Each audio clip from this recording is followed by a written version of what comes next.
listening to I Am Refocused Radio with your host, Shamaya Reed. This show is designed to inspire you to live your purpose and regain your focus. And now, here's your host, Shamaya Reed. Hey, welcome to I Am Refocused Radio. We are here once again. And today, man, we have another show lineup for y'all. We have our special guest for today, Asher Laub. He is going to tell us all about his amazing story. He is an electric violinist, a composer, a producer, and live performer. He's going to tell everything about how he got started. He got started at a young age, by the way, so we're going to learn all about that. But before we do, man, Asher, welcome to the show. How you doing? Thanks so much for having me. I'm doing pretty well. Awesome, man. How about yourself? I'm doing great too, man. So first and foremost, you have an amazing resume. You've been on amazing platforms. You've been doing great things, but you started at a young age when it comes to music. So kind of tell us what inspires you to play the violin. So I don't know if I was inspired to play the violin so much as I was sort of like handed a violin at the age of 2. My mother mentioned that I used to look up to my older brother who was playing concertos, and I also had I had 2 older brothers. One of them was playing violin, 6 years older than me, and then another one plays the flute at the time, and then he kind of moved to the oboe. And I guess I was more interested in the violin, according to her. That's kind of what was relayed to me. I don't know what actually happened, but things sort of progressed over many years. And I don't remember really enjoying the violin the way I did years later, once I was an adolescent, to be honest. Oh, okay. So before then, what kind of music were you into? Before I was an adolescent. Well, you mentioned that you didn't really enjoy it till you got older. So was there I don't remember like being excited about playing etudes and arpeggios and scales. I don't know how many kids would be. Maybe it was. In retrospect, that's just in my mind's eye. Or maybe because I'm having fun now professionally, and I look back at like all of the sight reading and the Suzuki methods that I learned initially when kind of building my skills in the violin at the age of like, middle school, elementary school, and then high school. And I just don't, remember being all too excited about that in retrospect. Okay. Well, when you came time for you to choose your career, what prompted you to make your choice? I was really just, I don't even get a lot of credit for choosing this career. It was just sort of paying the bills while I was working my way through college. And that was pretty much my mindset when I was at around 11th grade. I was applying to college. I was accepted in New York. I was, grew up in upstate. So I was just looking to hit up some wedding bands, do some club dates, and get paid with the skill that I had, a lifelong skill. And it worked because I had years of private lessons. And that sort of just naturally evolved into a full-time career. What part of this career do you enjoy the most? What part? Probably just the creative aspects of producing music and connecting with fans, listeners across the globe. I love connecting with musicians and just composing. I mean, there's just so many aspects that are just exciting and inspiring and rewarding in the music industry, which is probably why so many people struggle to do it, despite the pay, because the reward factor is so significant that it sort of outweighs, I guess, the alternative of getting maybe double or triple the pay in some office job that's sort of soul crushing, so to speak. That's where I'm at. I just love so many different aspects of the music industry. Talk about some of the things you were able to do, because in your career, like I said in the intro, you've been on so many amazing platforms and you've been able to accomplish a lot. So kind of walk us through, because I know you love doing what you're doing. So tell us a little bit about the insight of your journey. The inside, it is a struggle wearing a lot of hats as an independent musician, as an independent artist, but it's sort of like a price you got to pay to to own your music and your rights and royalties, and not and to sort of know the path that you're gonna that you're taking professionally. It's so that's sort of the inside. Excuse me, that's the inside. That's the behind the scenes stuff that people don't see. Excuse me, on social media, on the music releases. It can sort of get overwhelming. Just being under the wire and just the cramped nature of just a busy musician. The schedule is pretty intense.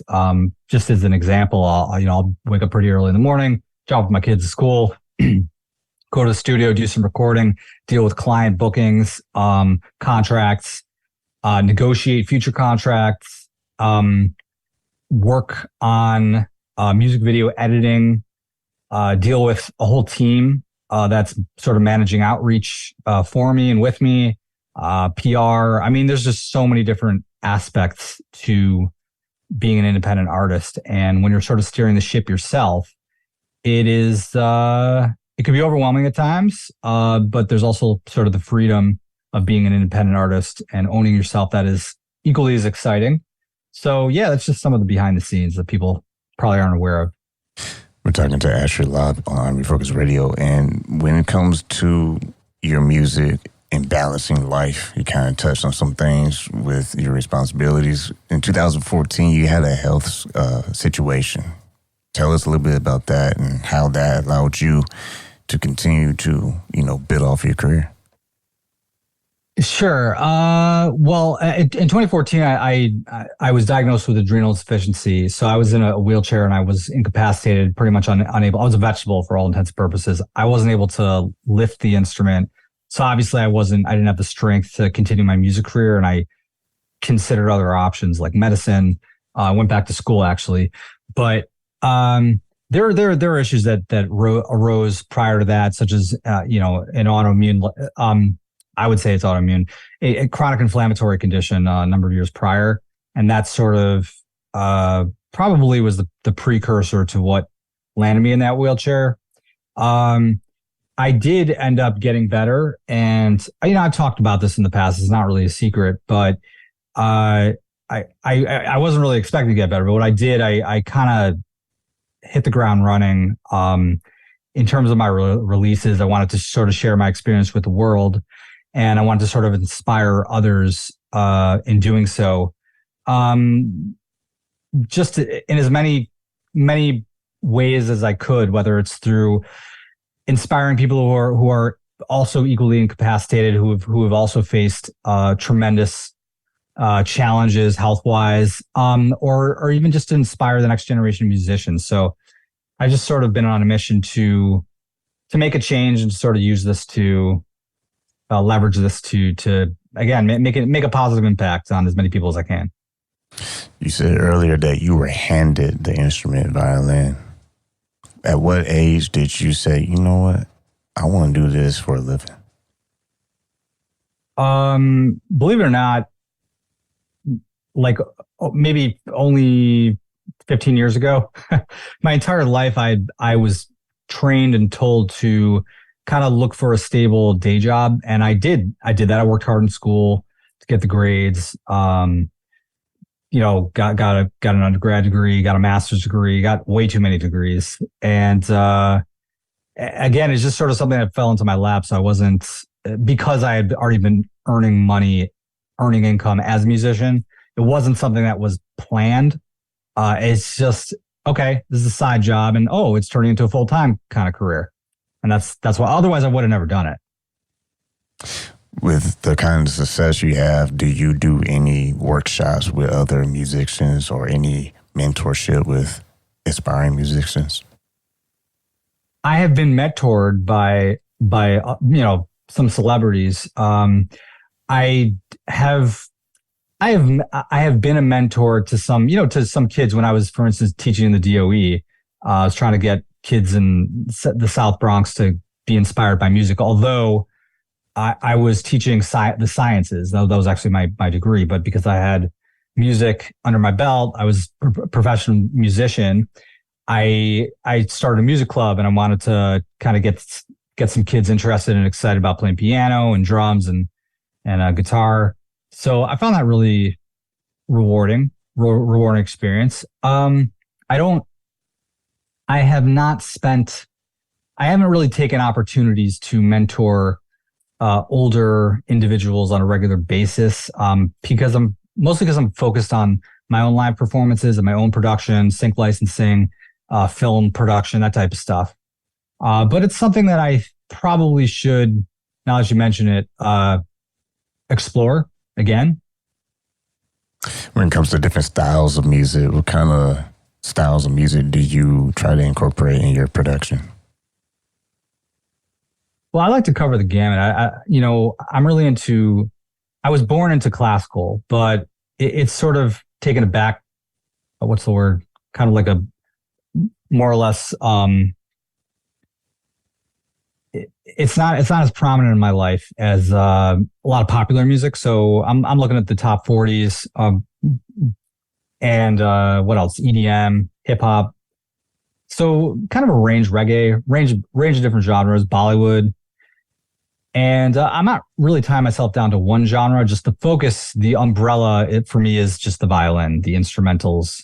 That's pretty much the focus of my music.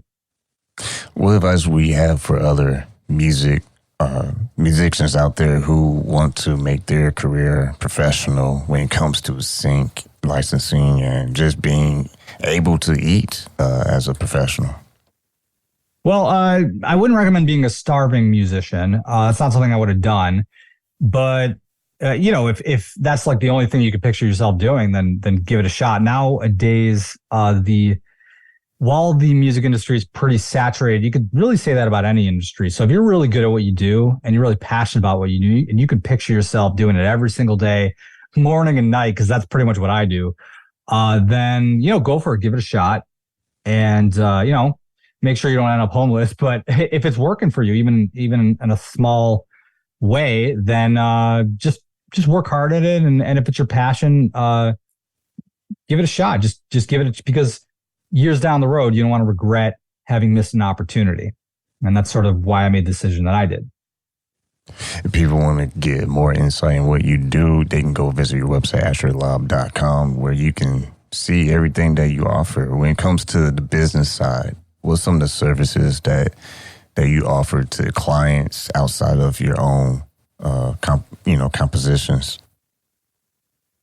I do about 200 live performances per year. So I'm doing concerts, corporate events, weddings, private events.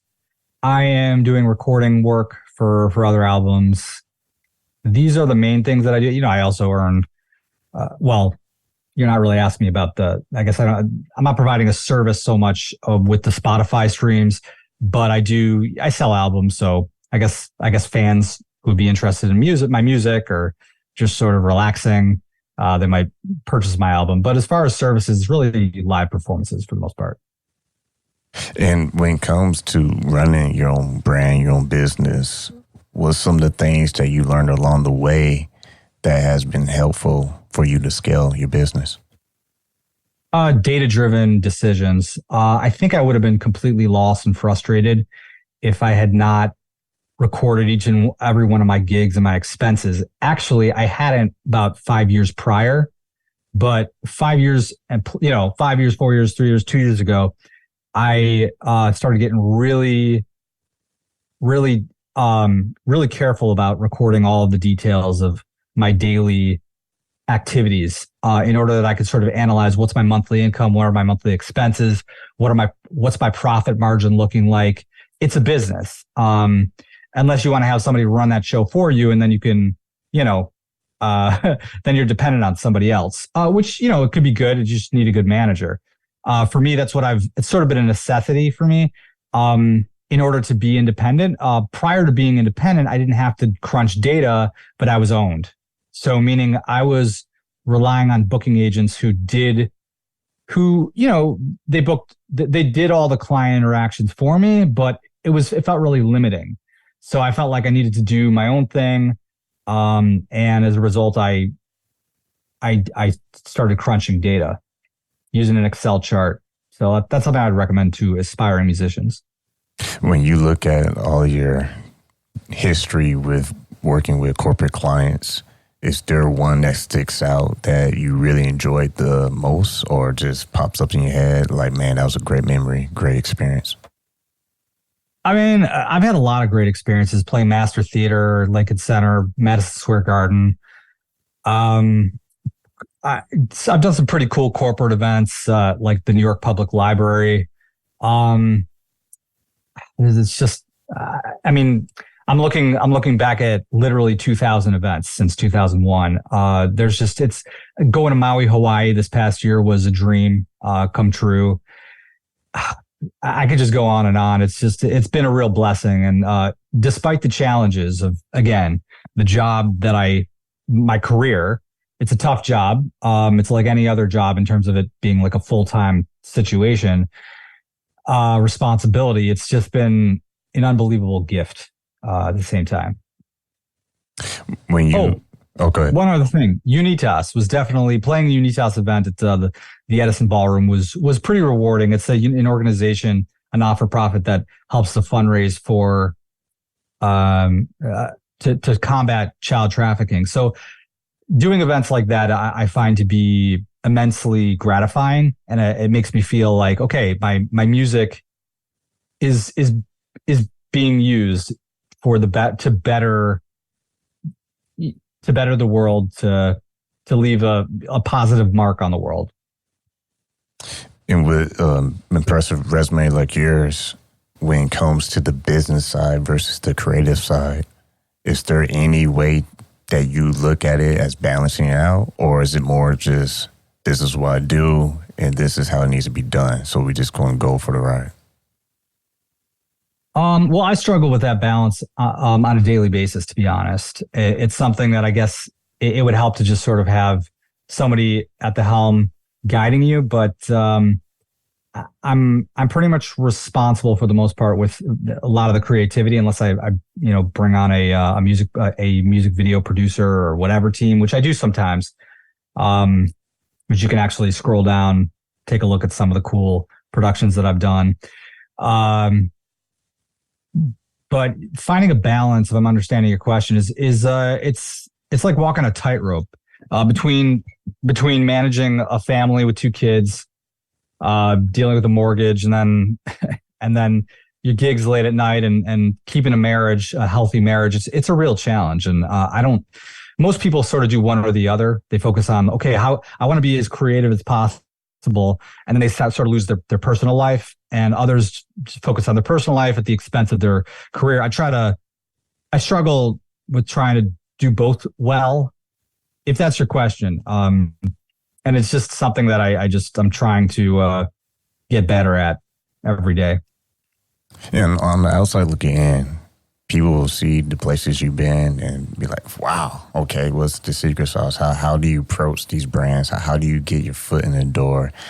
What are the steps that you had to take to have people take you seriously as an artist and be able to perform on these amazing events? So the amazing events that I've done, for the most part, were producers and booking agents reaching out to me.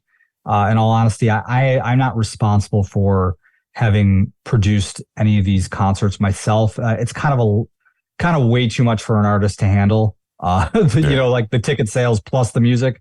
Right. So I've been fortunate enough to have people find me.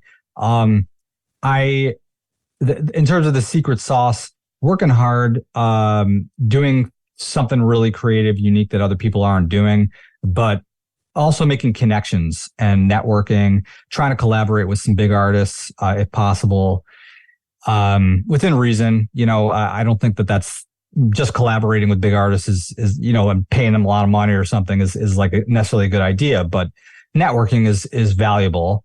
And maybe,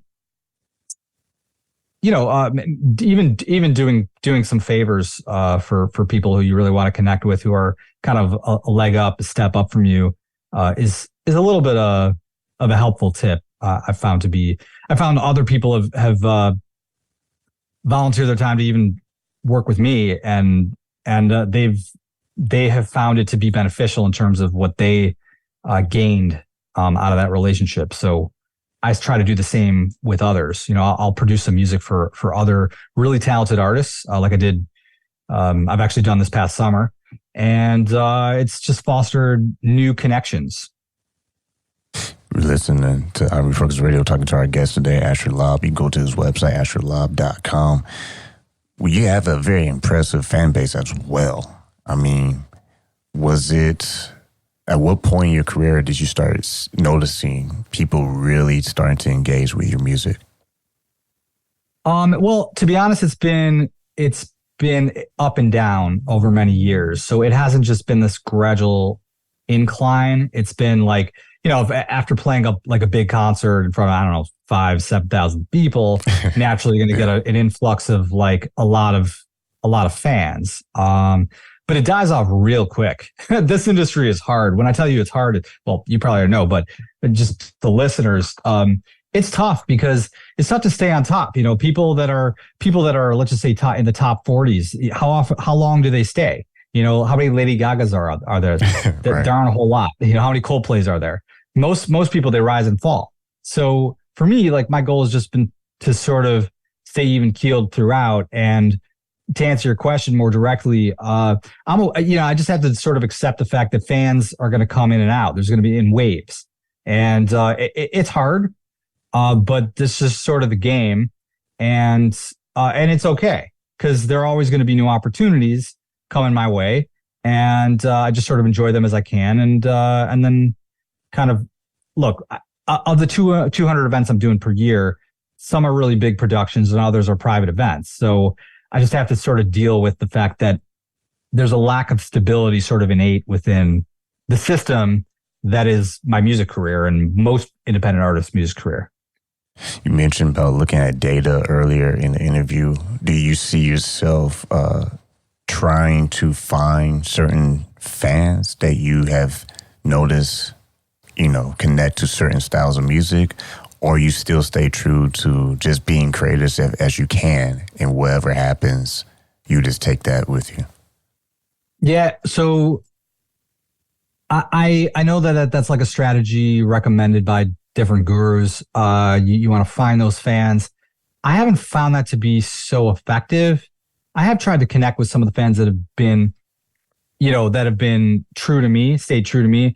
I have found that just sort of sticking to my art and just finding ways to engage fans is probably more effective, again, just from my personal experience, than reaching out and kind of begging people to check out my music. Yeah. Maybe I just don't have it down to a science, but again, it's more about just, I try to pay less and less attention, to be honest, to how excited people. I do. Okay. I have to be clear about the message that I'm relaying to your listeners. I don't want to mislead anybody. It is important to look at social media, but the vanity metrics can be overblown. Meaning when I have not been trending, or when I have been trending, I've booked fewer gigs. When I have booked more gigs and earned more money in a given month, I have my trending, the traffic has dropped, meaning I would have fewer people interested in my music. So I don't get overly excited, overly caught up in like how many likes or shares and blah, blah, blah. I look at the big picture, and that's why I have to use data. So maybe that's more clear. Oh yeah, that makes a lot of sense, and that leads up to the next question. When it comes to using social media platforms, how heavy are you invested in marketing yourself online, or do you feel more in person is a better fit? You know what's interesting? I thought the online game was pretty much the only show in town, but I've noticed a lot of really successful artists that don't really touch social media. And independent, just people who are doing pretty well. Maybe if they include social media as part of their strategy, they do even better. But I'm actually interested in what people are doing offline. So whether it's in networking at different events or just reaching out, cold calling, booking agents and showing them some of your talent, or pitching your concert video or reel to an agency, whatever. I don't think the only game in town is social media. Even though it's kind of hard to believe. I think there are many different aspects to there's PR, there's which you also have to be careful about. It's very easy to overspend when it comes to campaigns, ads, that type of stuff. Last question for you before we let you go. When it comes to building your professional relationships, learning new opportunities through handshakes and, people meetings, what's one quality that you've learned has seemed to work in your career very well? Well, personability, being a positive force, just being somebody, being the kind of personality that others want to be around. And without question, a work ethic is really critical to success. I don't think anybody can succeed in this business or really any industry unless they've got a good work ethic and a real focus on the end goal. Man, that's perfect, man. Once again, listen to I'm Focus Radio, talking to our guest today, Asher Laub. You can go to his website. It's easy. It's asherlaub.com. Go check out his music. He has merchandise. He even has YouTube, man. So you can watch what he does everywhere. So first and foremost, Asher, how can people stay in touch with you? And if someone wanted to book you, are you available? And how can they do so? I am available on certain dates. And if they're interested, they could send me a DM on Instagram or contact form on asherlaub.com on the contact page. Even if they're not interested in booking, I welcome any sort of connection from any part of the globe. I read all the comments. I respond to as many as I can. Facebook, Instagram, TikTok. I'm on many different platforms, Twitter, YouTube. So it all means the world to me. Once again, Asher Laub, I want to say, man, thank you for just giving us a little masterclass in this interview. Once again, thank you for your time, man. Oh, it was my pleasure. Thanks for having me.